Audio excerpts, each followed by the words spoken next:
पिछले से 2 साल से मसीह में भी हैं और ये लगातार गुटखे का नशा करते थे। दिन में 10-12 पैकेट ये गुटखे के खाते थे। जो इनकी सैलरी आती थी वो सैलरी इनकी सारी नशे में जाती थी। नशे में पैसे खर्च होने की वजह से इनके घर में झगड़े, घर में कलेश इनके पूरे परिवार के साथ होते थे। ना कोई सेविंग्स हो पाती थी और उसकी वजह से इनको एक बीमारी भी हो गई। इनके भाई ने इनको कहा चर्च जाने के लिए। यहाँ पे आने से पहले जब अपने भाई से मिले तब भी गुटखा खाते थे और इनके भाई ने कहा कि तुम चर्च जाया करो, जब तुम चर्च जाओगे तो तुम्हें परमेश्वर नशे से आजाद करेगा। ये चर्च आना शुरू हुए। पिछले 3 महीने से ये चर्च में लगातार आ रहे हैं। 28 जुलाई को जब यहाँ पे बड़ी मीटिंग थी ऑयल वाली, तो एक दिन एक अनाउंसमेंट हुई कि यहाँ पे भाई नशा करता है और ये भाई आगे आए और इनके ऊपर ले हैंड के साथ प्रार्थना हुई। जैसे ही इनके ऊपर ले हैंड से प्रार्थना हुई, अपने घर गए। 1 हफ्ते तक इन्होंने फिर से गुटखा खाने के लिए कोशिश की, अपने गुटखा खाते रहे। उस 1 हफ्ते के बाद जब ये दोबारा संडे में आए, इन्होंने प्रचार सुनाई। अपने मन में सोच रहे थे कि मुझे गुटखा छोड़ना है, मेरी प्रार्थना हो चुकी है। ये जैसे ही यहाँ से नीचे उतरे, इनको एक अजनबी एक इंसान मिलता है, जिस इंसान को इन्होंने ना कभी देखा, ना इन्होंने उसके बारे में कभी सुना, ना इन्होंने कभी जाना। जब ये वापस चर्च से घर लौट रहे थे, इनको वो इंसान मिला और वो सिर्फ एक ही बात इनको बोलता है कि तुम जो नशा कर रहे हो वो नशा गलत है, बाइबल में नशा करना पाप है, गुटखे को खाना छोड़ दो। और इनका ऐसा कहना है कि मैं उस इंसान से कभी नहीं मिला, उस आदमी को मैंने कभी नहीं देखा और कैसे वो मुझे गुटखे के बारे में बोल रहा था मुझे ये भी नहीं पता।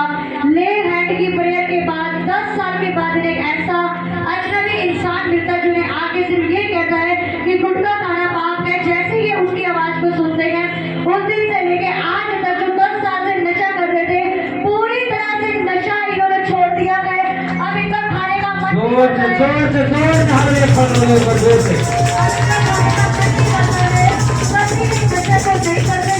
ना इनके घर में झगड़े गए। अब इनका पूरा पैसा सेव होता है कि पूरी तरह से कम्प्लीटली आजाद हो चुके हैं। कि आप जब नशा करते थे तो कैसा महसूस होता था?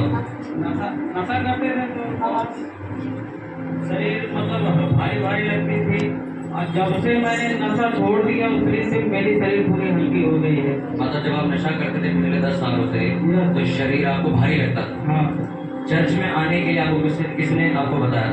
चर्च में तो हम 2 साल से जा रहे हैं पर मैं नरेला जाता था। नरेला से उसके बाद भाई मेरा यहाँ पे आने लगा थे, हम यहाँ पे आने लगे। नरेला क्योंकि दूर पड़ता था, वहाँ से फिर यहाँ आने लगे। यहाँ पे हमेशा आने जाने। मतलब चर्च जाने के बावजूद भी आप नशा करते थे? नशा करते थे और उसके बाद भी मैं यहाँ पे जब 28 तारीख को हमारे लिए प्रार्थना हुआ था, उस दिन से जो है 1 हफ्ते खाया था।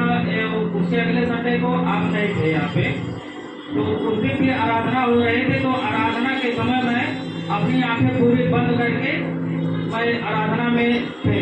तो आराधना के समय हमको ऐसा हुआ कि मेरे शरीर से पूरा काला काला ऐसा निकला कि जैसे कि कोई कुछ दुष्ट आत्मा ने हमारे शरीर से निकला। ऐसे काला काला हमारे शरीर से निकला और अंधेरी उसमें जाती रही। अंधेरा पूरा हमको दिख रहा था, पूरा अंधेरा दिख रहा था।